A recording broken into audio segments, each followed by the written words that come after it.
And now bringing you that hard, hitting fight analysis, submitting you into paralysis. Josh Thompson head kicking leg to dome, and Big John McCarthy saying let's get it on. Well, hello and welcome. I'm coming to you live from Idaho Falls, where Josh Thompson was king. No, he was on the other side of the state, but it doesn't matter. I'm king. I got paper clippings from me when I fought there that says I'm the king. I'm the king there. The king. Just put your crown on. King. Yeah. And I was up at the top. That's where the crown sits. I was up at the top in the panhandle. That's where the crown sits. Cornolle. So. Yes, in Cornolle, Idaho. Beautiful up there. Too far up. California, stay out of there, man. You guys are fucking it up already. Everything's fucked up, man. Shit's so expensive. Hold it. And where did you end up living? Oh, California. Texas. Yeah, Texas. Yeah, I went back. I was young. I was young, dumb, needed the money. You know the rules. Oh, yeah. Well, I'm going with young and dumb. No, man, it's just wild. It's wild. It's great. It's so beautiful up there and stuff. I love it up there, place. Man. Where you're in Boise? No, I'm in Idaho Falls. Idaho Falls. Right Idaho Falls. Yep. Nice there. Yeah. Yeah, they got good internet too. See, boom. Yeah, finally. It's been 2.5 weeks of no internet for you. Oh man. John, look, this is one of those cards when you and I were talking about it over the week in the midweek show. I said, I've always said this, but this is one of those cards. I was like, there's a couple good fights on here. Yeah. And the fights that you and I had picked out, I was like, they lived up to be really good fights. But I said the rest of the card was like, but guess what? I'm having to eat a little bit of crow. Stepped up. The fights were good. The fights were good. Oh yeah. I was very impressed with the fights. I thought there were some really good fights on this card. Main event, obviously, because of a last minute replacement. I think him and Albazi would have been a good fight. Would have been a fun fight. Yeah. But look, I got to give it to Park, man. You got to step up in these situations, have a chance to fight the number 6 fighter, and an opportunity to actually win and get a ranking by your name. I agree. You've got to do nothing it. to lose. You've got to take this. Yes, nothing to lose. Yes, I know. Okay, you can get a loss on your record, but these are the moments you need to step up and take that chance. Because again, look, there's never going to be success without failure. So you're taking a chance of failing. Yes, you're taking a chance of failure, but you're also taking a chance at huge success. Sure. Yeah, you should tell that to Khabib because I don't know, man. 29-0. Yeah, buddy. you think about that, and I've had a lot of people talk about that. Well, Khabib 29. I said, how about go to Khabib's combat sambo? I go, he's got one. I go, and he learned huge things from that one. Yeah, and that's the whole point. It's the truth. No one wants to lose. No one wants to. Everyone wants to win, but it's the fact of stepping forward and taking the chance and putting yourself in that position that you could lose. And failure, no one wants it, but in the end, you will become better based upon the fact that you took that step and attempted it, even if it was failure. It's a mindset. It is having to come back after a loss, and I feel like every athlete should have to feel it at least once. It's a little bit more difficult to deal with when you're in a combat sport, even wrestling. Sure. It's a one-on-one sport. You have no one else to blame but yourself. Yeah. You were the one out there. You're the one that made a mistake. Your coaches, sure, they can coach you up from the sidelines. They can try to tell you what to do, but you don't always listen, and you made the mistake. You felt something out there that they didn't feel. But then they see something out there from the sideline that you didn't see. So it goes both ways. But ultimately, it became down to your decision to make that choice on whatever cost you the fight. Yep. And, and look, to only have that one loss in terms of with Khabib in combat sambo and then having no losses in MMA, it's remarkable. There's other fighters that are coming up right now. You've got, Poirier 17-0. Yep. You know what I mean? So, if he fights long enough, he says he's going to retire by the time he's 30, 31 or something like that. If he does that, that's great. I hope he does. Exactly. But it's hard to walk away when you're making that kind of money. It's hard to walk away. That's what usually leads you to that loss. And then you think you can get it back. I got to get it back. And you're chasing that. And we'll see. We'll see what happens with all these guys. It's great to watch. Look, let's go ahead and talk about Tatsuro Taira versus Hyun-sung Park. What'd you think? It went like I thought. I'm being honest. I thought Park coming in last minute, it was great, but it was going to be an uphill battle for him to be able to stand against Tatsuro. Tatsuro is good. He is a very talented. He's very, very technically sound. He transitions. And when we talk about, I always look and when you see a fighter that can transition from one element to the next well and smoothly, it's telling you they're a hard person to deal with. It doesn't mean that they're going to win every round, but the fact that they can transition and do things in a fashion that just flows makes it, tough on the opponent, and it makes it to where you look and you go, that's a person that's, going to be very difficult to beat. Not that they can't beat, but it's going to be difficult for, this person to beat them. And I look at Park as someone, look, he's young. He's young in the sport. This is one of those times he's never had, the main event, Tatsuro has had several main events, even in the UFC already. That is something that helps him. He's been there, done that. So, this is a good learning moment for Park. He's gonna, again, get better because of the fact that he stepped in there. But, Tatsuro Taira is talented, and this is one of those ones you look and you go, in the UFC, that flyweight division is getting better and better and better. And just the addition of guys, Kyoji Horiguchi, who's now back. All these guys, that is a weight class that's going to be fun to watch. It will be. Horiguchi's got power in his hands, very good at sprawl and brawl, very good Still pressure. fast. He's got good cardio, still extremely fast. Yeah, I agree with you, John. This weight class is starting to shape up. They would be smart, which I think is what you're seeing right now, is they're pulling the Japanese fighters because they know that Ryzen, that's really what they have. They have a lot of small fighters, 125, 135, 145, which is fine. But I think the UFC is smart to try to get some of their fighters away from them to go ahead and build up their divisions, their lower weight classes, 25, 35. Now, I know 35 is a stacked division, and they can throw in a couple of the Japanese fighters there and kind of disrupt it a little bit at 35. Sure. But at 25, you can really build a promotion or build that weight class around a lot of the fighters you already have there with Pantoja, Taira, and Kai Karf. Like, you have fighters in there that are fantastic to watch that you can build on this. So I think finally we're seeing something where 25, because DJ was so dominant, it was a weak division. Fighters were kind of like just fleeing it. And there was no real good fighters at that weight class. There was a couple. I don't want to say no good fighters. They were good fighters, but it just weren't on DJ's level. So when someone's that dominant, it gets people to stop watching that weight class. Yeah. I think what you're seeing now is that there's a level of these guys they've really upped their level, I should say. And there's gonna be some threats, I think, to Pantoja here pretty soon. So it's just gonna take a little bit of time, but we're gonna have some fun fights in the process. Yeah, exactly. So I mean, you take a look at the entire weight class, it is absolutely stepping up, and you got guys, in this that, man, they can. If you're looking at that top 8, one guy can beat another guy anywhere in there on a given day. That makes it fun. You can never. Yeah, this fight it didn't go the way I expected it to, because I didn't expect how it would go. I didn't know how it would go. You want to know why? Because anytime you're fighting somebody that that Tyra's probably never seen this, or you've seen him fight, but there's like, okay, it's gonna be a long time before I fight this guy. Yeah. Didn't really pay attention.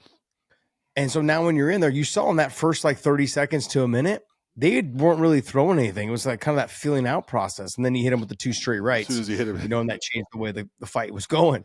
But in that process, though, John, you don't know what you're going to get from a fighter who you really don't know anything about. And then from a fighter who has a lot to lose and nothing to gain by beating this guy. Yeah, you're not going to. So we could have got you guys could have got a full-on first-round fill-out phase. Yeah, you're not going to get a whole lot if you are Tatsuro in this, because Park's not, in the rankings at that level. So, yes, you're expected to win. Yep. So, and that's the thing, is we got exactly what we should have gotten. Yeah. Was the number 6 guy finishing, a guy who's not an ranked. Unranked guy. There you go.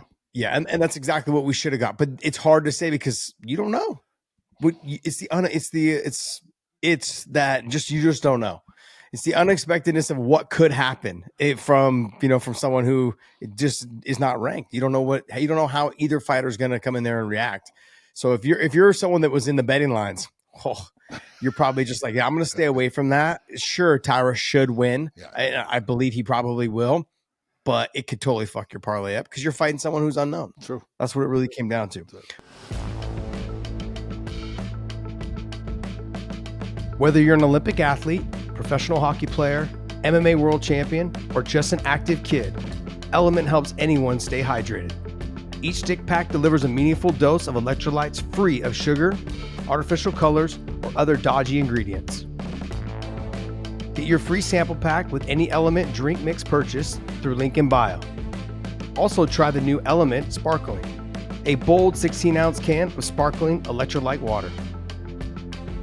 Roll, train, ride, or play, but stay hydrated and stay salty.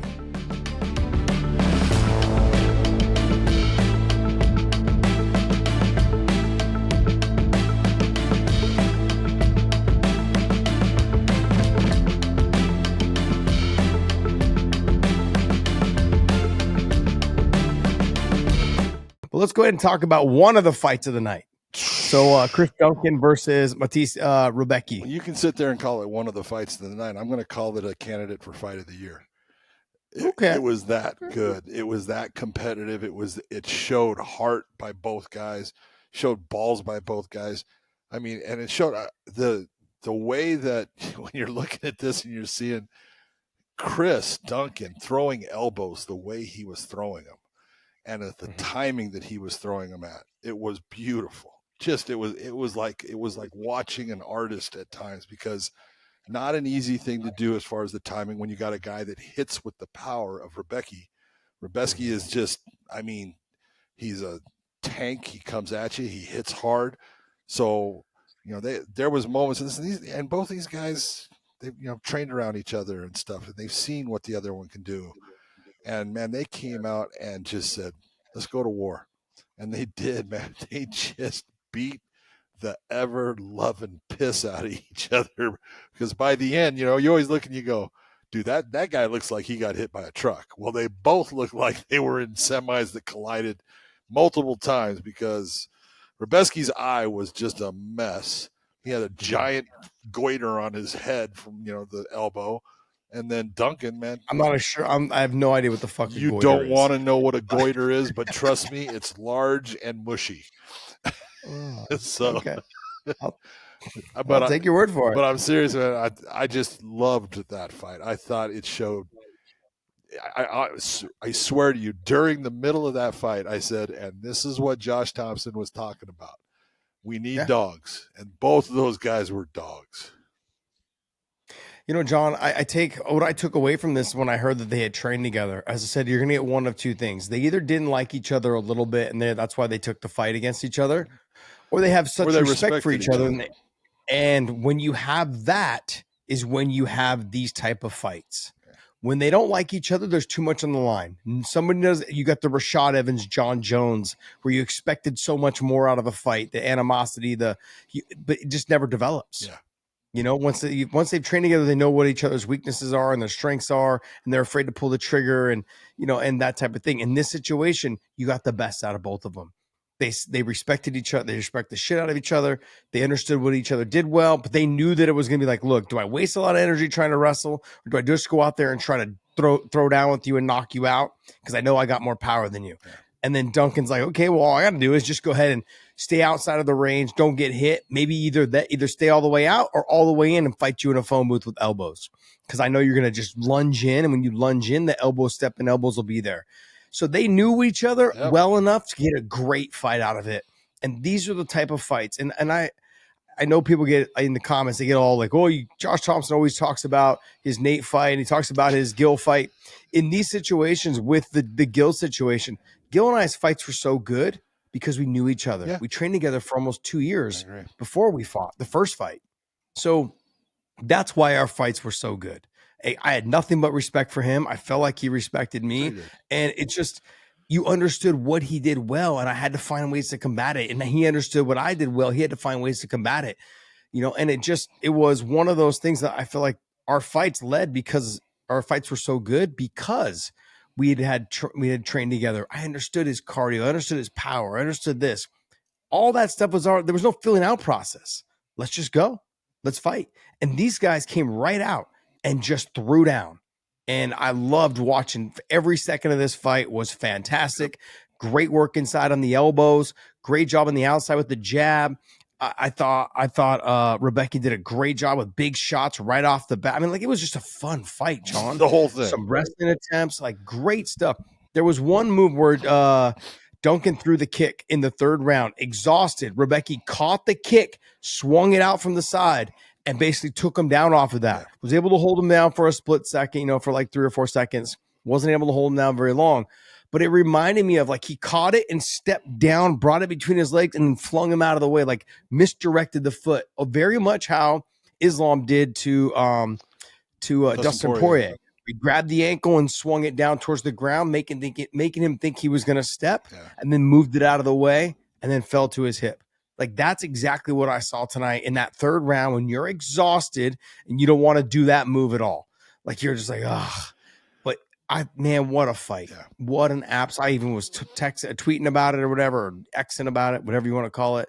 It's still tweeting. It was a fantastic fight. Everything about this fight. And we talked on the midweek show. I said, this fight should be a good fight. And the Brener and Ribovics fight should be a good fight. Those 2 fights should be fantastic. And both lived up to it. No, they lived up to it. They lived up to it. I was so impressed. Yeah. So impressed. What would you get? So you're saying fight of the year candidate for that? I'm not mad at it. I would agree with you. Dude, I'd put it right up in there. That you had the Brandon Royval versus Joshua Van fight. Yeah, unbelievable. How much volume and how many punches and kicks and everything that was thrown and all that. What a fight, And the fact that Joshua Van wins it, it's like incredible. Coming off of like a 2-week hiatus from his last fight. But this fight right here, I got to say, just based upon the damage, I'm going to go just a little bit more. I mean, they're both great. I wouldn't care which one, but I'll be nominating both of those when it comes to the award shows, because those guys deserve recognition for doing exactly what you've been talking about. Hey, you got to be a dog at times, man. You got to go out there, you got to bite down, and you got to go for it. And they were both going for it. I agree. You've got Esteban Ribovics versus another good Elvis. One. Is it Elvis? Elvis Brener. Yeah, Elvis Brener. Another fantastic fight. Dude, Brener took bomb after bomb. I mean, he got clipped on that. I was like, dude, your chin is amazing, because he was getting clean shots on him that were snapping his head, and he, you could see he got hurt, but he was able to compose himself and keep himself in the fight. And when you're looking at Esteban Ribovics, man, I love the fact that think of the combinations that he was throwing. There wasn't a whole lot of ones. There was a lot of 1-2s. There was a lot of 1-2-3s, 1-2-3-4-5s. I mean, he was all over Brener for a lot of the fight. And Brener, you got to give him credit at the end.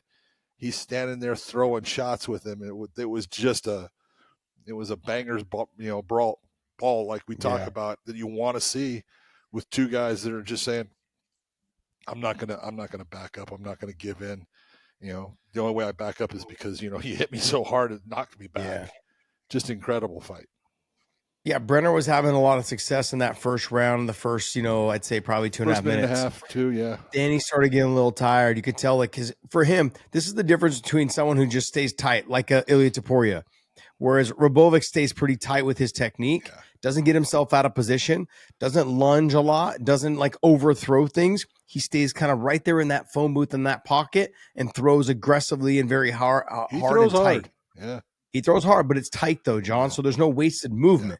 Whereas Brener throws everything long and loopy, and as the fight goes on, it makes you tired. Sure. It could be within a 2-minute period or 3-minute period. You can't throw like that for the duration of the fight. Well, every time you throw hard and you miss, you've got to control your body and everything and bring it back. It's extra energy being every time you do it. It's like spending twice the amount of energy. It is. Because then you got to control yourself to get back to the position to defend. Yeah. But man, when Ribovics threw kicks, they landed good. He just didn't throw enough of them. I was surprised that he didn't throw more head kicks off of his combinations, because I noticed that Brener always backed out with his hands down, like pushing away. So when you push away, the hands automatically always drop. instead of bringing him back. And that head kick was there throughout the night. He started using the kick a little bit more, I think, in the third. Yeah. But I thought this was a great fight. It was a fun fight to watch. But I had Ribovics winning pretty much all 3 rounds, or he lost the first, and it could have been 2 and 3 for Ribovics. I get it. Yeah. I had him winning all 3. I had him winning, but I wouldn't be mad if they gave Brener the first round. One judge, I think, did give Brener the first round, but I think most of them gave it a 30-27. But look, this is when you talk about it's 30-27. So when you look at the score, you think he just walked through him. It was a tough fight. It was a hard fight. It was. I mean, this is what makes the half-point scoring system. It makes it feel like it's a little bit closer fight. Yeah. I know. I'm going to keep throwing it in there, John. Calm down. Just keep throwing it out there. I'm going to keep pitching for it. One day our judge will be able to count past 30. You just got to keep on throwing until that mud sticks. Yeah, we'll see. We'll see. We have to wait until we get a different type of commissioner out of. We got the Georgia commissioner right now, Andy Foster. Right? He's from Georgia, correct? He's in California, but he's from Georgia. He's in California, but he's from Georgia, correct? Yes, he is. Yeah. So I'm going to bust his ball. I love that guy. Great guy. Rosa versus, how do you say her name? Cornolle? Yeah. Nora Cornolle. I looked at this one and I thought, going in, I thought that Rosa was the more skilled fighter overall. And I think that was the difference in the fight. Cornolle came out and, she's trying to use her kickboxing ability or stand-up ability, and she's throwing hard, but she had no ability to stop the takedowns. It was the big difference in the fight, and she got controlled and continuously was put into bad positions. She got gift wrapped. She was trying for the arm triangle a lot. She needs to open things up a little bit more as far as Rosa, when you're in that position, don't just look for the submission. Use the strikes to set up the submission at times. Sometimes people, that are good on the ground, they don't think, about you can use a strike to set up your submission, because striking someone and making it hurt makes that person start to recover in ways that it opens up your submission game. But overall, I thought, Rosa looked fantastic as far as, her performance. It was a good performance. She dominated the fight. Yeah, once she was able to get the takedown and control that top position, the takedowns came more easy, the more frequent, and just the control from the top. There was never a threat, of her opponent getting up off the bottom. So, you got Magny and Zaleski dos Santos. Man, Magny, the forever man. That's what I'm calling him. Yeah. Like we all know he's getting older, but he's good at the stand-up. He's very long. He doesn't try to throw super hard shots. When it comes to the grappling, his jiu-jitsu game is outstanding. It's really good, and you looked at a couple of the engagements they had, and there was a couple of, 50-50 position almost where, looking for a leg lock. No, they're just swinging out of it. But overall, I mean, it was, Magny hurts him, puts him down, goes after him with, the punches, and he gets the win. And he gets the win against a guy that has had some big wins himself. But Magny, just overall, his ability to land shots, and I think his length, really made a difference in this fight. Yeah, absolutely. You can just see that Neil was out there relaxed. Yeah. Whereas Zaleski dos Santos was like, it seemed like he was having to reach. He was so uncomfortable with having to cover that distance. The whole thing. The lunging, the reaching, the missing, like you said earlier, when you miss and you leave yourself out of position, it takes more to get yourself back. It's exhausting. Yeah. And not only that, but there's also a mental part of that. Maybe a lot of people don't talk about or understand. You feel stupid out there. Like it really does. It really does get to you. It bothers you when you're out of position. I'm like out of position. What? I've just trained for 8 weeks and this is what I fucking look like. You honestly, fighters think about that shit. Like, how did I end up here? Like this, I'm looking so bad right now. There's so many things that are going through a fighter's mind. They're battling their own self-esteem and their own mental illness, I guess you would say. It's like more like a mental illness in there when you're just like, fuck, what's going on with me? Yeah. Why can't I hit this guy? How come I'm not covering the distance? He's giving me problems that I thought I prepared for. Like, you got to remember, when we get inside that cage, it really is, we feel like we're unstoppable. And then when that person starts proving to us that they're not, that like they're not unstoppable. We're like, shit, I didn't prepare for this. Why is he landing more? Why is he making me guess? Why am I second guessing myself? And that's what I saw from Dos Santos. I saw that just like, damn, what am I doing? I can't get to him, and the frustration, and then leaving himself out of position, and then he got tired. Yeah. You know, and then it really wore on him. And Neil Magny's out there just like, shit, I'm 38 years old fucking you up now because I'm so relaxed. I'm just doing what I do. Yeah. Very impressive performance, though, by Neil Magny. Yeah. Kevin, how do you say his Vallejos? Yeah. They were calling him Vallejos. And then Daniel Silva. Good. Another great fight. Vallejos. Yeah. Great fight, John. Another great fight. It was a super competitive fight. Mm-hmm. But it was absolutely clear that Vallejos was landing the better shots, the heavier shots throughout the fight. It was one of the things that I thought that Silva made a mistake in was he started getting cute, kind of cute with the hands and giving the little shake. Dude, that's not fighting. Mm-hmm. You got to put more shots. He was waiting because he wanted to counter a lot, and then he would get caught. You would see Vallejos would actually take a step back and then jump forward and because he had the shorter reach, but it worked for him. His offense was able to land efficiently and effectively throughout the fight. But it was a good fight. There was moments of engagement from both, and there was ones, that both guys landed good shots on each other.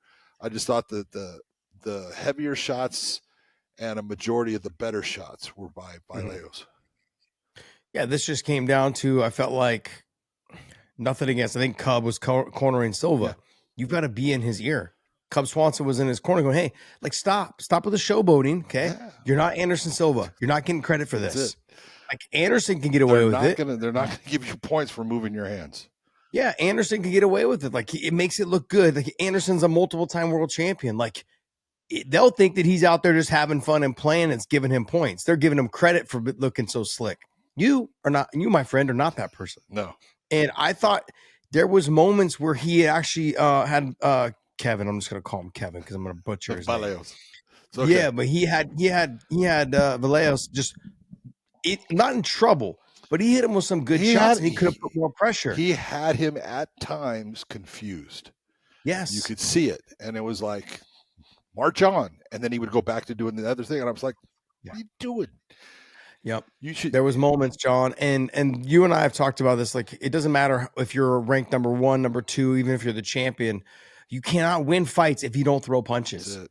And you had moments to throw punches and get busy with it, and you didn't. This was one of those fights. It was a good fight, but you made the fight a good fight when it could have been like where you could have maybe started to take over and it could have been a better fight.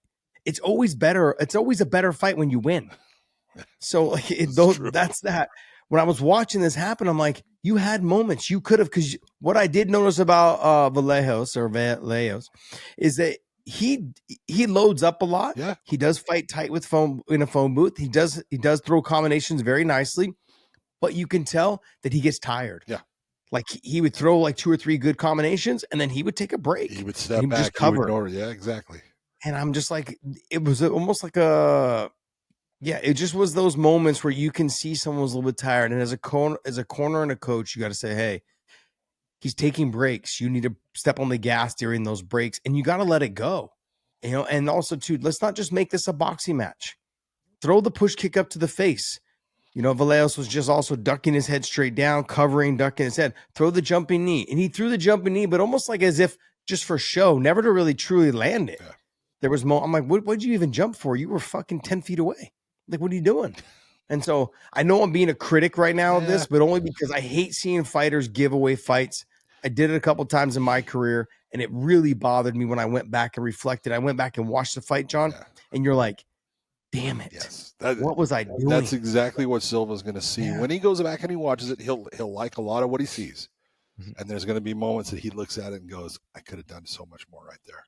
Especially knowing the way that I heard the commentary pumping up Vallejos is you knew that they were like, hey, this guy's going to be good. We're going to start pushing him. Like there was talk around that they're trying to make a push for him.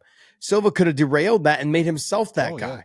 Yeah. And so when he goes back and watches when he goes back and watches the fight, he's going to hear the commentary and he's going to hear and see that he was so close to being able to take that fight away from him and he didn't do it. He's going to it's going to eat him up. Yeah. It's either going to make you change or it's going to put a chip on your shoulder or you're just going to fall flat on your face. One of the three things is going to happen. Hopefully it puts a chip on his shoulder and he realizes he lost that opportunity. He has a chance to go ahead and make another run. Yeah, that's true.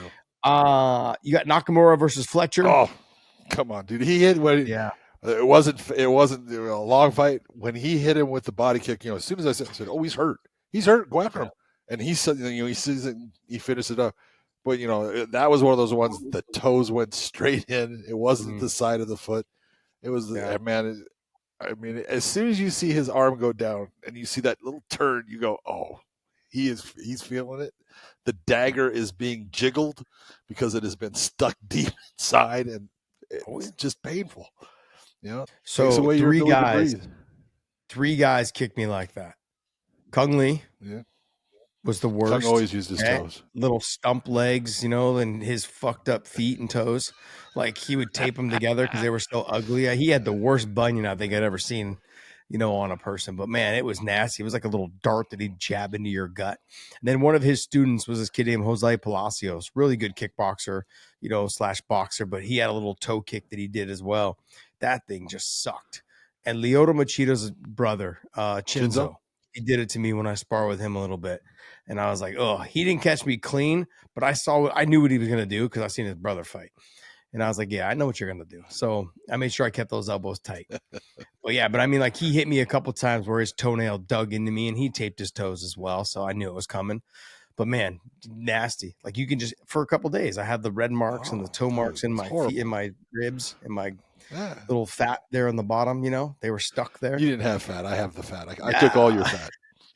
You know what's funny about, I don't know about it. I know that some of my side of the Mexican side of my family, we have this little like spare tire when we don't train for a consistent basis. So I've got like this and everyone's like, oh, you weren't a fat.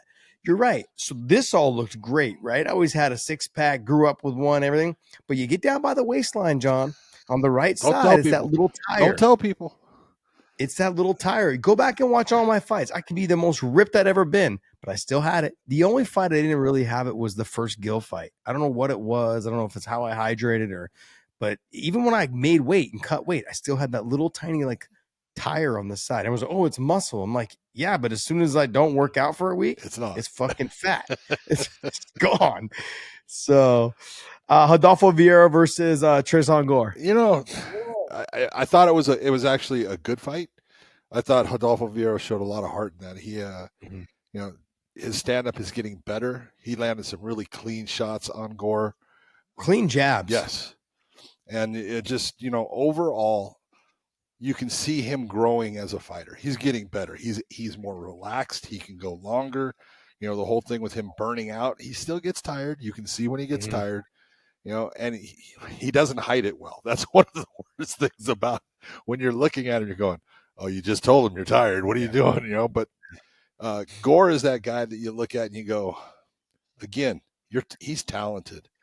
It's just that he kind of makes big mistakes in fights, and he lets guys take advantage of situations, and he's got to work his way out of it. He's got a gas tank, and there's something about guys. I think Tristan Gore in the gym is probably one of those guys that beats everybody. And then he gets under the lights and he just makes the mistakes that causes him problems in getting the win. Yeah, I think his biggest mistake tonight was that he didn't fight. That's what I saw tonight. I saw him stuff takedowns. I think Vieira got one takedown out of the 12 or 13 that he shot, something along those lines. He didn't fight. Every time someone misses a takedown, anytime you stuff their takedown, I don't care. You got to make them pay. Whether it's a small jab out of the exchange, whether it's a knee in the gut as they exit, make them pay so they don't want to re-enter. And it just was never there. He never made him pay. And then also too, he could see when Vieira got tired, no pressure. Yep. Just let him just go ahead and take his breath and get back into the rhythm. You got to throw shots. You got power, dude. Yeah. You got power. You can throw. You have cardio. You saw that. You stuffed all of his takedowns. I didn't get it. I didn't understand it. I don't know if it was just maybe he felt some of Vieira's power with the jab and maybe with some of the shot. I don't know what it was. Maybe he was so afraid of losing the takedown. I think that's exactly what it was. But as the fight went on, though, John, it was like, as you get slipperier and you're still explosive, you're still not tired. I didn't get that portion of it. And if I'm your coach in your corner, I'm pulling my hair out going, hey, man, what are you doing? Why are we not getting this taken care of? Yeah. Like, why are we not pushing the pace? Why are we not throwing shots? It was one of those fights. Pulyaev versus Nick Klein. Another body kick. Talk about 180 degrees. Klein went after him, had him. Dude, he hurt him in the beginning of that fight. Going after him, strong. Nice job with the takedowns. Get to the second, completely he's done. Mm-hmm. He was exhausted, and I think, and he just goes out there and he tried to get after him in the same fashion, and Pulyaev just ends up with a beautiful, series of strikes that just puts him out. Yeah, it happens, but you're looking at Klein and you go, you were this close to winning that fight in the first round. You had it, and because he landed the one shot he landed on the ground. I was like, dude, that one hurt bad. And Pulyaev made it through it. And you look and you go, hey, good job by him, because he was taking an ass whooping in the first round. And he hung in there and he came back in the second and gets the win. That's what you're supposed to do. A great job by him. But Klein's going to look at that one and go, I let that kid by me. Yeah. Bless you, Keto George. Bless you. Bless you. Thank you. Thank you. Yeah, Klein. John, I got to be honest, man. I took a kick. Remember Ricky Fukuda from Japan? Yeah, absolutely. He used to train with us at AKA. He was like Phil Baroni's right-hand man. Like the two of them were fucking, I swear to God, they were fucking two peas in a pod. Like they're just knuckleheads. Both through demented. And through. Yes, yes. But Ricky was like kind of living with him and then also staying with me and during fight times and coming to AKA and all this stuff. I thought he kicked my spine. He kicked me so hard. He was a southpaw. He was a southpaw fighter, short, stocky. His legs were so short, but his upper body was so long. Yeah. He could stand over you and still punch you in the face. And it just drove me nuts. But, man, he had a nasty rear body back kick because you couldn't see it because his legs were so short. Like, it was like you didn't think the foot left the ground. All of a sudden, it's kicking you in the rib. But like I said, I thought he kicked me in the spine. That's what I saw tonight. I almost shit myself one time with Ricky Fukuda kicked me in the fucking liver. Dropped me. Luckily, I fell forward and was able to get a takedown because I caught the leg the same time and I fell on top of him. I couldn't breathe, but I couldn't tell if I needed to throw up or take a shit. And so that's kind of what I thought tonight with Klein when he took that body kick. I was like, oh. The problem is when you don't even get to make the decision. It's both of them are happening. Neither one happened for me, but it was very painful. But yeah, that was one of those moments for me. But I felt Klein's pain during that moment. Yep. Bashi versus Yannis. What do you think? Just great job, really nice job. Bashi came out there, looked good, nice rear naked choke. He did exactly what he's supposed to do. He went out there, he kind of dominated the fight. Great job. Yeah, good on him. He's a little fucking stump though, John. He is. Yeah, he's built like a little stump, man. I agree. What was the kid that fought? God, what was his name? I think we went through this already. He fought Dennis Holman. He was built like that. He fought in the UFC. I think he fought in the UFC. Oh, Phil Johns. Phil Johns. Phil Johns. See? Just that came out just fucking little stump, 5'3". Yeah, stomp. Yeah, same thing. Yeah. All right, hey, that's going to wrap up our UFC talk. And hey, make sure you guys subscribe to us over at OnlyFans. We're available on there on Tuesday nights live. We answer all of our fan questions off of OnlyFans. We also offer our memberships on our YouTube channel. That's how you get your super chats answered on our YouTube channel on our Tuesday night lives, 9:30 Eastern time. Join us. And I want to thank you guys so much for watching us as we're doing this on the breakdown. Absolutely. And John, let's talk about the PFL for a second. Let's do it. PFL had their world tournament finals for their welterweight and featherweights. Mm-hmm. And I'll tell you what, there were some good fights. There was a couple of good fights on there. Yeah. Look, you got to be honest. Thad Gene looked great.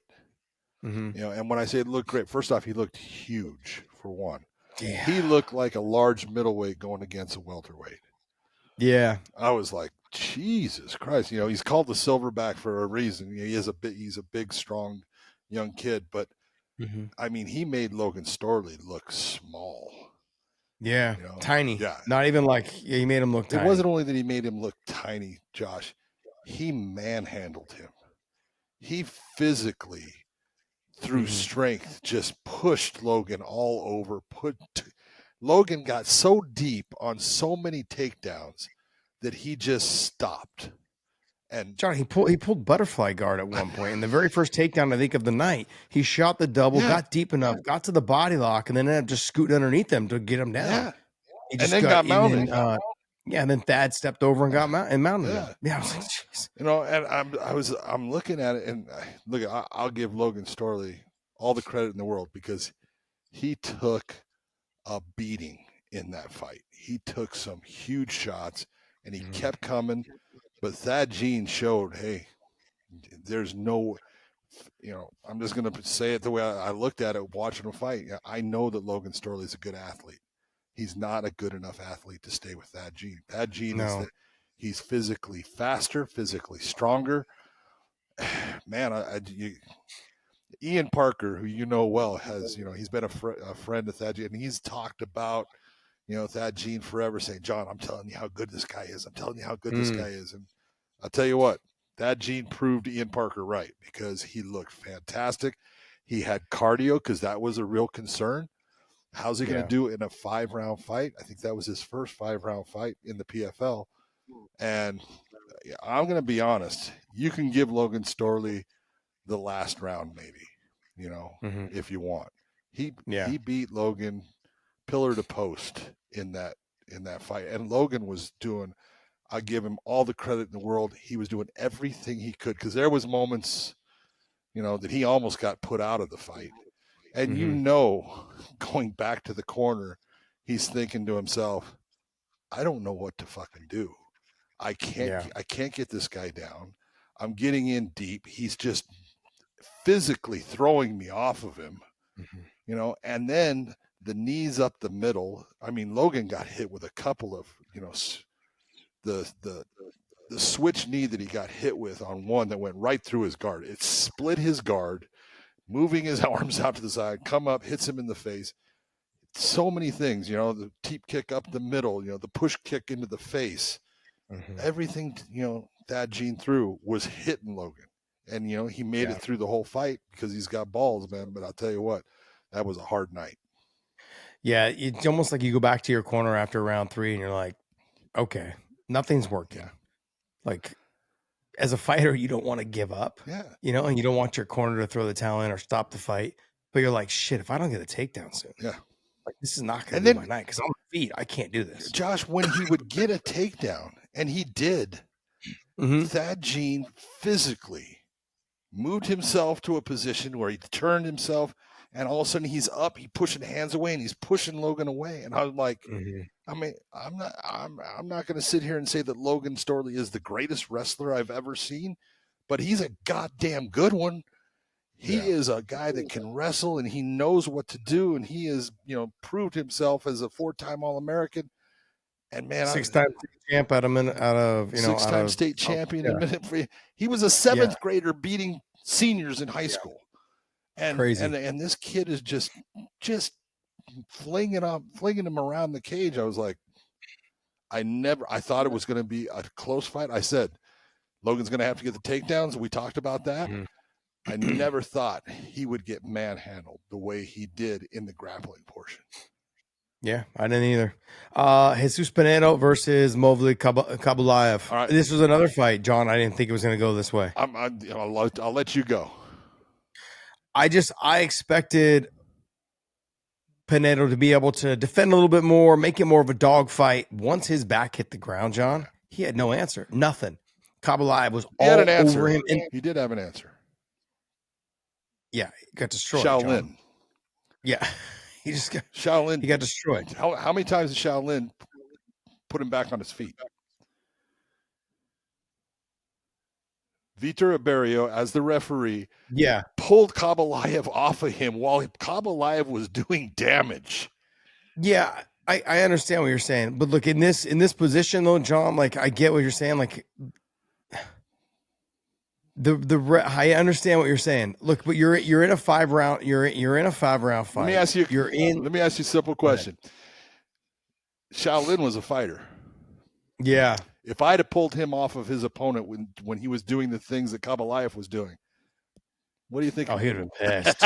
There you go. He'd have been fucking you would have been so pissed. And it's like, dude, you know, like, you've got to look at this and say, hey, I do not give the guy on the bottom anything for holding on, which is what Pinedo's doing. He's closing his guard, and that makes you defensive. Okay, now if Khabib's doing nothing, okay, now you're making it, you're both stalling out. If you're the guy on top and you're stalling, I'll stand you up. But if you're doing damage, dude, he hit him with an elbow and cuts him open. Yeah. And 3 seconds later, he's getting stood up. Yeah. I don't know. I don't have an answer for that. That's a referee answer. Well, right? I'm just saying that was the closest thing that Pinedo had to an answer of how to get up. Yeah, there was obviously no answer for that. And then on top of just Khabib just dominated the top position. But then do you go back and you look at the Jeremy Kennedy fight and go, like, that makes Jeremy, it seems to be that much better. Yeah, it does. Because look, Pinedo had success winning the tournament last year, and then obviously he had the injury, didn't fight Patricio, and then, so forth, so on, whatever it was that happened.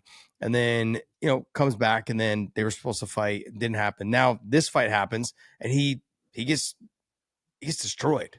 It wasn't even close. And then not to top it off, it was like, let me just put the exclamation point at the end. Let me finish you. Yeah. So it was a beautiful. I thought it was a beautiful performance by Khabib. I thought he got frustrated because of what was occurring with the stand-ups at times, and it's like I thought his corner did a good job of like, don't worry about it, just go back and do the same thing again. And I actually thought he would look. Let's be honest, everyone, if you're going to look at it, you would have said Pinedo's the better stand-up fighter, and he probably is. But Khabib was the guy that landed the better strikes in the stand-up throughout the fight. Because you're always afraid of the takedowns, But then that didn't apply in the main event. So didn't apply in the main event. Ajuj versus Landu. This is one of those ones. Ajuj won the first 2 rounds easy. Let's just be honest. It was strange that he was doing all the takedowns because he's trying to show that he's a complete mixed martial artist, and that's fine. But I'll tell you what, he better figure out you don't close your guard when you're underneath somebody and hope that it's going to slow down. Because Landu hit him in the 3rd round with so many big shots, so many big elbows. He had him hurt. John, this whole hammer fist thing was driving me. I was like, this is fucking awesome. He was just, dude. It was like the top mount position, not top mount position, but inside the guard, but the Rock'em Sock'em robots, but hammer fist. Dude, it was awesome. I'm like, this is fucking working. He hit him with oh my God, keep going. Keep going. He hurt him. You could see him get hurt. Crazy. And I definitely thought Ajuj would win the fight. I picked him as, the guy just based on, age and skill set and where they're at. But I'll tell you what, Landu definitely showed, hey, I don't give up. And he was putting a whooping on him at the end. He seems even small for the featherweight division. I mean, you look at Ajuj, it's bigger than him. I was like, geez, bro, you just dropped the whole weight class. You still look like the smaller guy out there. No doubt about it. Jordan Newman versus Abdul Basset Sayah. I didn't see it. The first one I saw was the Landu, and I didn't get to see the other one. I needed you to see this fight. Oh, damn. Tell me why. The reason why I needed you to see this fight is because our boy Keith Peterson, I thought he did a fucking fantastic job. Really good for him. I like Keith Peterson, period. He's a great guy. Absolutely a great person. But bottom line is they got into the first round where Basset just took some big shots, got dropped towards the end, goes back to the corner, and he pulled a Yoel Romero. And he sat on his stool after the round had already been hit. And then Keith Peterson says, corners, out, move. Basset's facing kind of sideways against the cage, talking to his corner, and he's like, hey, stand up. And Keith tries to pick him up. Hey, let's go. He goes, hey, get up, get up. And he told him 3 times, and he's talking to his corner, like he's ignoring Keith, but talking to his corner. And Keith goes, do you want to fight? And then no answer. He talks to his corner again, goes, get up. Didn't get up, turns and waves the fight off. Basset gets up. What? Yeah. Like chases him around the cage. And I'm like, fucking great job. I'm glad you called that fight because he fucking knew exactly what he was doing. You could see the look on his face. You could see everything. He wanted more time to recover because at the end of the first round, he was getting his ass kicked. He was fighting really well in the beginning of the fight. But as the fight went on, he got tired. You could tell all those muscles filled up with blood, and he just couldn't lift his arms. He took some big shots at the end, almost got finished. Bell rings, sends him back to the corner. Keith Peterson did a fucking fantastic job. I want to make sure that he gets his love because that guy doesn't get a lot of love, So I want to make sure, but he did a great job. I'm glad that he did that. And because you could tell the look when fighters try to use the language barrier, let me talk to my coach, like talking to their coach through the fence, and then like kind of like ignoring you, but trying to pay attention to you. Dude, you don't want to fight. Yeah. You're trying to get more time. No, get the hell out. No, stop. And I'm glad Keith, great job, buddy. If you're listening, great job, man. Give you love. There you go.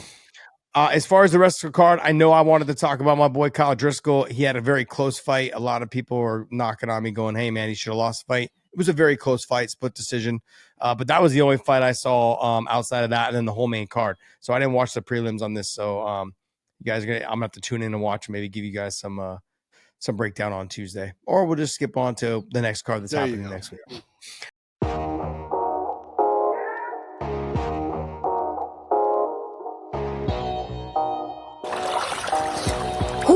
I got some good news, ladies and gentlemen. Our podcast, Weighing In, was the first podcast to ever partner with OnlyFans, bringing you guys the best content we possibly can in the combat sports industry. We are making some leeway on bringing sports to the OnlyFans platform, where top-tier, world-class athletes can connect with their fans. We're talking about combat sports athletes like Demetrius Mighty Mouse Johnson, Chris Cyborg, Luke Rockhold, AJ McKee. You've also got pro surfers like Billy Kemper.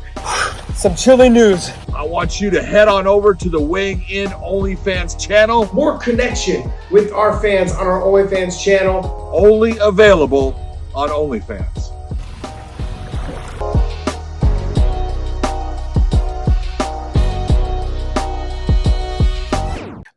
But hey, I know that George has got some news for us. George, what kind of news you got for us, big dog? What kind of news? All right, to start off our little news cycle, we got Benoit Saint-Denis versus Mauricio Ruffy, September 6th, UFC Fight Night, Paris. What do you think about this matchup? Sign me That's up. a great matchup. That's one that you look at and you go, look at Mauricio Ruffy he's part of the fight nerds. Those guys do a great job of breaking fights down, understanding what their opponents are, where they're strong, where they're weak. They're going to try to break down Saint Denis. Saint Denis is absolutely tough as hell. He's as Josh is looking for. He's the dog. He doesn't quit. I've seen that guy. Where I thought his actual career was in jeopardy based upon him taking a beating, and he took it and then came back. So I just look at this fight. I think Ruffy is the slicker fighter.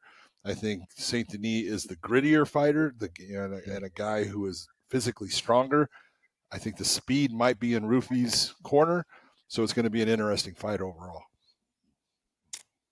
Yeah, I think the speed, the reach, and the movement is going to be key for Ruffy. And how does Saint Denis deal with that? You've got to put pressure on him. You've got to make it a grimy fight.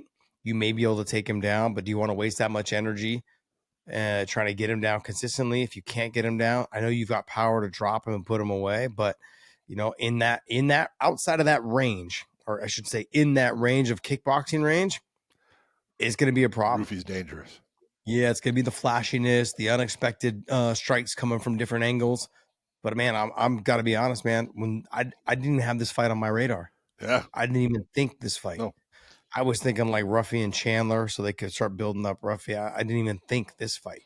So this is one of those fights. I'm like, hey man, I'm glad you guys put this fight together. It's gonna be a good fight. It's a good one. It is. Yep. What else? All right, so September 27th, we got Carlos Ulberg versus Dominic Reyes in Perth, Western Australia. What do you guys think about this light heavyweight matchup? Yeah, I look at this and, Dominic Reyes is on a rebound.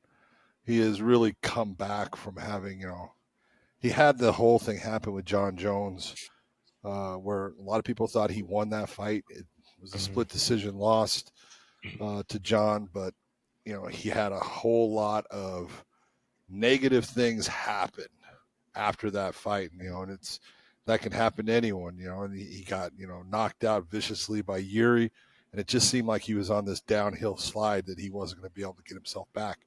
And he's pulled himself back. He got back in the gym. He started working hard. He started, looking at the mistakes that he made that allowed those things to happen. And he's looked fantastic since. He's really come on. He's got multiple wins in a row. He's on a roll. And if you're going to say, and look at this as a matchup, I think it's a great matchup. I think, both guys are in that position where, this is the kind of fight you're looking for, especially in the light heavyweights, because there's not a whole lot of them that you go, light heavyweight division is so stacked. It's not. Mm-hmm. And so this can be one of those ones that puts one guy over the top to get that title shot. Yeah, I think this is a good matchup for him. I would have liked to have seen maybe the Yuri fight or seen the Alex fight, only because I know they want to get him closer to the title. He's not young anymore, but he's still young enough to try. I know he's not young anymore, but he's still young enough to keep him around to try to push him. There's that, but also too, I think in this fight with Ulberg, as long as he fights smart, because Reyes can wrestle. Oh yeah, he's got some wrestling ability. He's got good top position. Like he's got the for me, I feel like he's that body style of a Ricky Fukuda, like shorter legs, longer super up the long torso, body. Yep, punch you by standing over you, and still do damage. So he's got that working for him. I don't want to take anything away from him, but he has a tendency sometimes to not fight smart, and it'll cost him the fight. If he fights smart, I think this could be one of those easier fights for him. So if I see him wrestle, grind, hang on the head, use his height, to be able to hang on him and do work, and then threaten the takedowns, I think he's got a great chance for success. And it's not just a matter of, look, he can stand up with Ulberg. Ulberg is probably the better pure striker, but he can stand up with him. But it's a matter of, as long as he puts Ulberg in the position of, I want you to know I will take you down, and here's a shot. And even if you break off of the shot or put him into the cage and start to work from a clinch position and then break off of it, as long as you're putting it in his head, I have to be careful, this guy wants to take me down. That's going to slow down Ulberg's, offense when it comes to the stand-up game, and it's only going to make it to where it evens things out even more. Do you think they're derailing? Do you think this has a chance to derail Ulberg? Because, obviously Reyes can win this fight. So why would you do that? Why not try to derail somebody like a Prochaska or someone who's he's been there already for a little bit? Because I honestly believe the UFC matchmakers look at Ulberg and go, yeah, you've won some good fights here, but you're not that well-rounded, and I know what's going to happen when you get into that upper echelon of fighters. I really think that's what it is. Interesting. I guess we're going to have to find out, though. I mean, it's a good fight. I look at it, I'm like, God, you could have had him fight Yuri. You could have had him maybe fight Khalil. You could have had him maybe fight Jan. Ulberg and Khalil would have been great, I think. Yeah. There's fights to be made there. I just, in that mix. Anyways. But look, I'm not mad at it. Nope. I think it's going to be a great fight. I'm looking forward to it. Both of them are tall as fuck. I think Reyes is probably a little bit taller, but 6'4". He's got to fight smart. If he fights smart, I think he wins this fight. I've been cheering for Reyes to get his mind right and get himself back on track. I think what happened was after the John Jones fight, and it happens to a lot of fighters. You let it get to you. You let it bother you, and all you think about is, I want that fight back, and then you lose one. Shit, that fight's gone now. Now you're in a slump. And then you lose another, and you're like, fuck, I've never lost 3 in a row, or, 2 and then 1. And then it fucks with you. Like I said, fighters, man, we're all head cases. So trying to figure out what we're thinking and what to do out there it's torture out there. It really is. Not just getting hit. It's the mental battle we're having inside our heads as well as inside the cage. So it's a lot we're going through. What else you got for us, George? All right. So Sean Brady was talking on his podcast, the let me get this right, the Brady Bags show with him and Joe Pfeiffer. But he said, and I quote, "I would wait and fight Shavkat Rakhmonov at MSG on the same card as Jack Della Maddalena and Islam Makhachev, and then that's the true number 1 contenders fight." Mm-hmm. What do you guys think about that potential match? I think he's 1,000% correct. I look at that. I think that's a great matchup. His style against Shavkat is going to be interesting. He is, Shavkat has got good wrestling. He's got a good ground game. He's got a good stand-up game. So does Sean Brady. He's good everywhere. Obviously, height-wise, they're different. They're built different. But I do think that if you're going to be honest and you're going to put Islam against JDM for the title, Shavkat was the guy that was supposed to be in line for that. Brady is right there.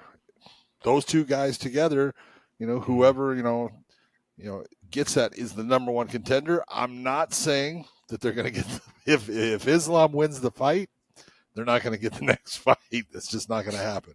But if JDM wins it, it's a good possibility, that is for the next shot at the title. Well, I mean, honestly, like if somebody can't make it to the title fight, you have a backup. True.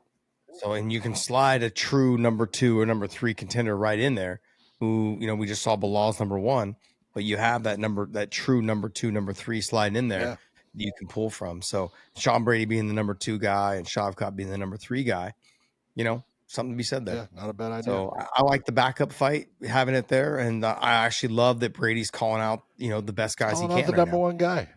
Yep. I think that's the best thing. So what else you got, George?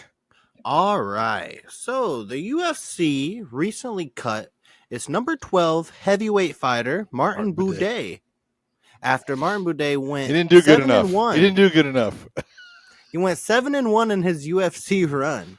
What do you guys think this says about the UFC, especially in the heavyweight division right now? It's funny if you think about it, Josh. That they need heavyweights.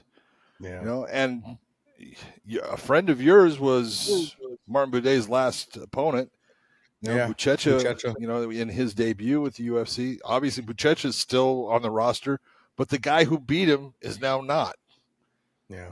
Either Buday did something that upset someone within the UFC as far as matchmakers or something like that.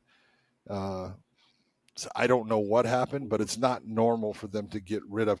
It's not, I'm not going to say they got rid of all. What they did is they didn't re-sign him.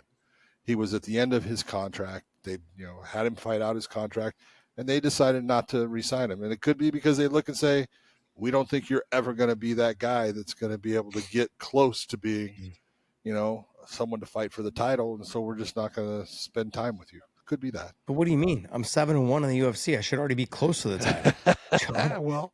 Let's not pretend there's a ton of great heavyweights. No, there's not. And if you want to get him beat, then get him beat so he leaves, in these positions where, and then not re-signing him. There, one of two things happened. The contract negotiations didn't go well. Yeah. Might have been. That's one thing, or he's just been so boring that they just are like, look, we don't have anything to do with you. Like you're too wrestling based, you're too top control based, whatever it is. Yeah. Like we don't even want to pay you the 60 and 60 or the 70 and 70 we would pay for someone to be 7-1 in the UFC. Yeah. We don't want to pay that to your style of fighting. Yeah. And we've seen that before. I'll give you case in point, Ben Askren. There was multiple times where he could have came over to the UFC. They didn't want him. He was the Bellator champion over and over and over again, and they didn't want him. There's other fighters that are in that situation. What I get upset about though is stop saying you have the best fighters in the world when you don't.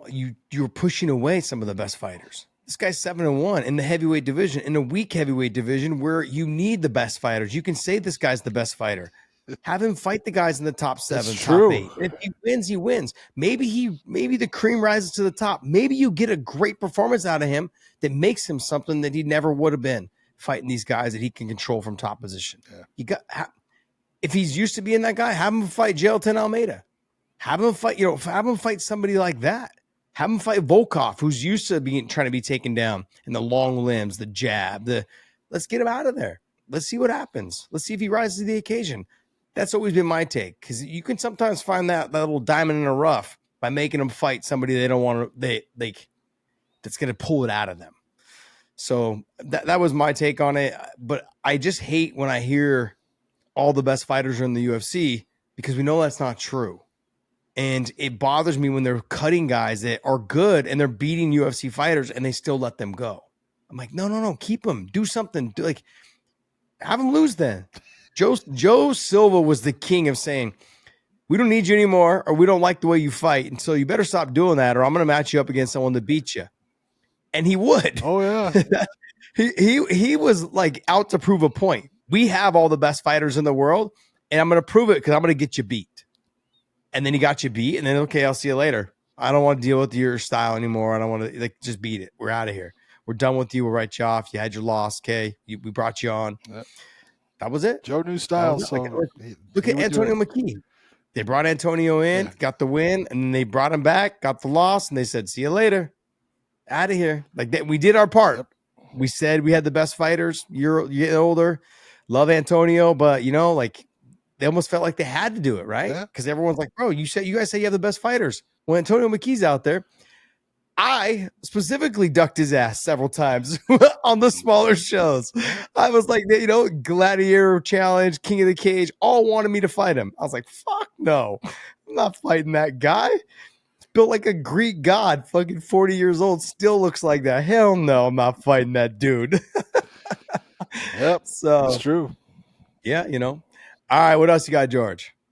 All right.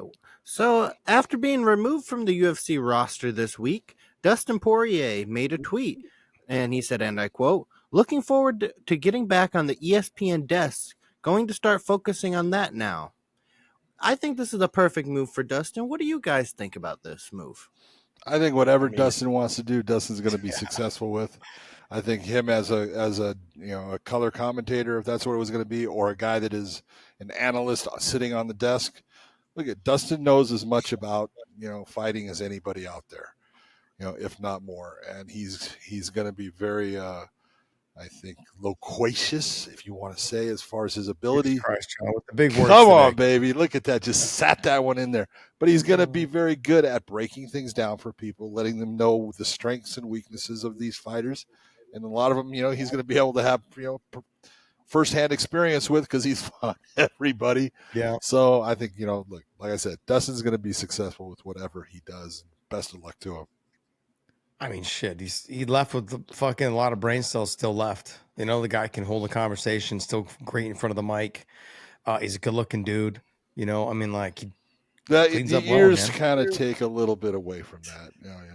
No, his ears are not super bad. Oh, dude, no, his ears are doing the Volkswagen door thing. Are they now? Yeah, they're really starting to stick out.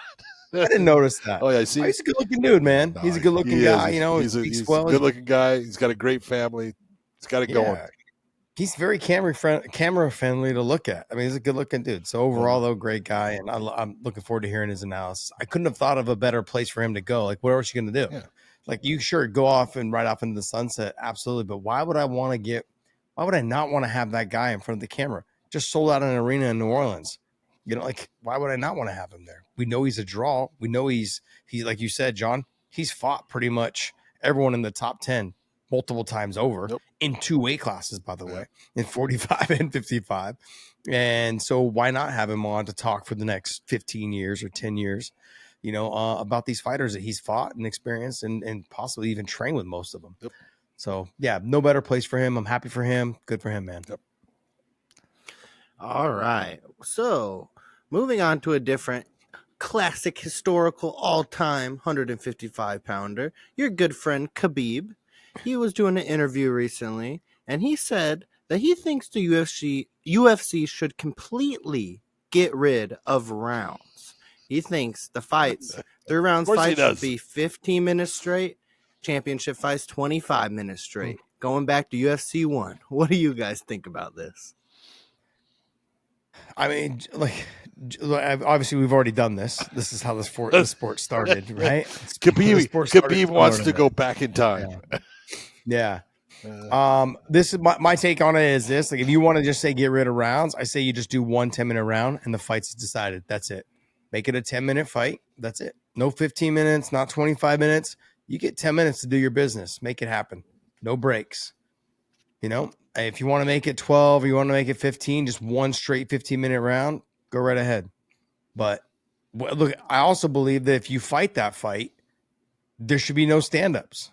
It should just be straight. Now you're really making Khabib happy. Yeah, I know. But there should be no stand-ups. It should just be a straight 15-minute fight. I like 10 because Literally, you're going to get the best out of the 10 minutes. These guys at this level can fight hard for 10 minutes, John. No, I wish I could agree with you and say everything you're saying is true, but you even know it's not. Because it's very argumentative. Well, it's just a matter of McCarthy tells me that all the time. You got to look. You're still arguing. You got to look and say, because someone is out there doesn't mean that because it's less time as far as total that they're going to go after it. A lot of guys need to build. Dustin Poirier being one. He's a guy that usually started slow and then built up in the fight and started taking over in a lot of the fights. And you look and you go, there's all kinds of fighters. There's guys that come out and they're super fast and they put people away fast. And they would kind of like having 1 10-minute round. And then there's other guys that it doesn't really work well for. So it's a matter of, is it a good idea? Look, the whole thing about we've been there and done that with no rounds. It doesn't work. The fight slows down too much. The rounds, no matter what, why were rounds put in? One was to give the fighters a rest so they could come back with a little bit more energy and fight hard again. It also allowed judges to have an idea of a break with, okay, who won that? Because the longer you make the fight go, the more you're asking them to remember what happened in the beginning, and that tends to fall far behind and lags behind in the ability for them to remember, and they only remember what happens at the end.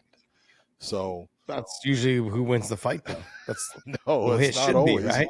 If you're winning the fight at the end of the fight, that means that I have better cardio and I'm beating the shit out of you. You had the you get the shit beat out of you for 14 minutes, and you get 1 minute where you do pretty good. You're over exaggerating. I'm just it's being honest. honest. 3 or 4 minutes. Oh no, so it's 3 or 4 minutes. So you lose 12 John, minutes of a fight. You're so you lose 12 minutes of a fight, but you do good with 3. That should make you the winner. I look at it as the pride. The pride rules are that they did the 10-minute round. They were the best rules. Shut up. But the fights were so damn good. They're so stupid. John, they were so stupid. They were the greatest rules. I love knees pride. to the head and the down. I love pride, but their rules were absolutely. And everyone goes, "Oh, the pride rules are George." Good. No, they really weren't. He's mad because he didn't write those rules, so that's why he's mad. I'm not. That's why. That's why. See, he's a little biased. I'm not going to take someone's biased opinion who wrote these American rules over here, whatever the rules are we use now. He didn't write the pride rules. That's why he's biased. Yeah, that would be it. That would be it. All right, what else you got for us, George? All right. So, friend of the show, Dean Thomas, he was on The Bonfire, which is a Mike Bond podcast, and he said that it would be a disaster for the UFC if Khamzat Chimaev wins the belt at UFC 319. He said that due to Khamzat's inactivity, visa issues. So, what do you guys think? Do you think it would really be that dramatic, that disastrous for our good sport? Absolutely not. Will it be damaging for the sport or damaging for the UFC of Khamzat? No. It's so funny because Khamzat at one time, and I said something and people got all mad at me because the UFC was actually pushing Khamzat as the guy who was going to have the most fights, the fastest number of fights in the UFC of anybody ever. And I go, the fastest guy to have 4 fights in the UFC, and I go, Royce Gracie had 4 fights in a night. Don't give me that bullshit, okay? New era. Talent's way harder here. It is. I'm not going to say it's not, but still, you can't sit there and discount what other people have done when it's been done. Yeah, modern era, and you want to say with rounds and stuff and no tournaments, okay. But Khamzat was a guy that was going to have more fights than anyone. He has run into problems with visas, and that is a problem for the UFC. But they can always get around those problems because the UFC is the one that decides where they put their fights. Yeah. And so, will it be a problem if Khamzat beats DDP? No. They'll work with it. They'll work at getting him visas in the States so they can do fights here with him. And if they can't, they got plenty of places that they can go and take their champion to do fights for the middleweight title. Yeah, I'm not on the bandwagon of saying it'll be disaster, but I will say that I agree with Dean a little bit.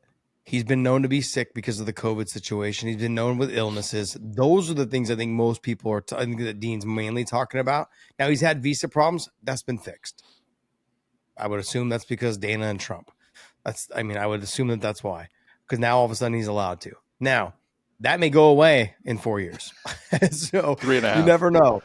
Yeah, 3.5. But I do get concerned that if he is ill, if he is sick, if he's having, health problems, health issues, that does scare me a little bit because look, we've already gone through the heavyweight division being held up. The 205 pound division is kind of lagging. One of the divisions, finally the middleweight division, has got some activity and they've got great activity. Some momentum.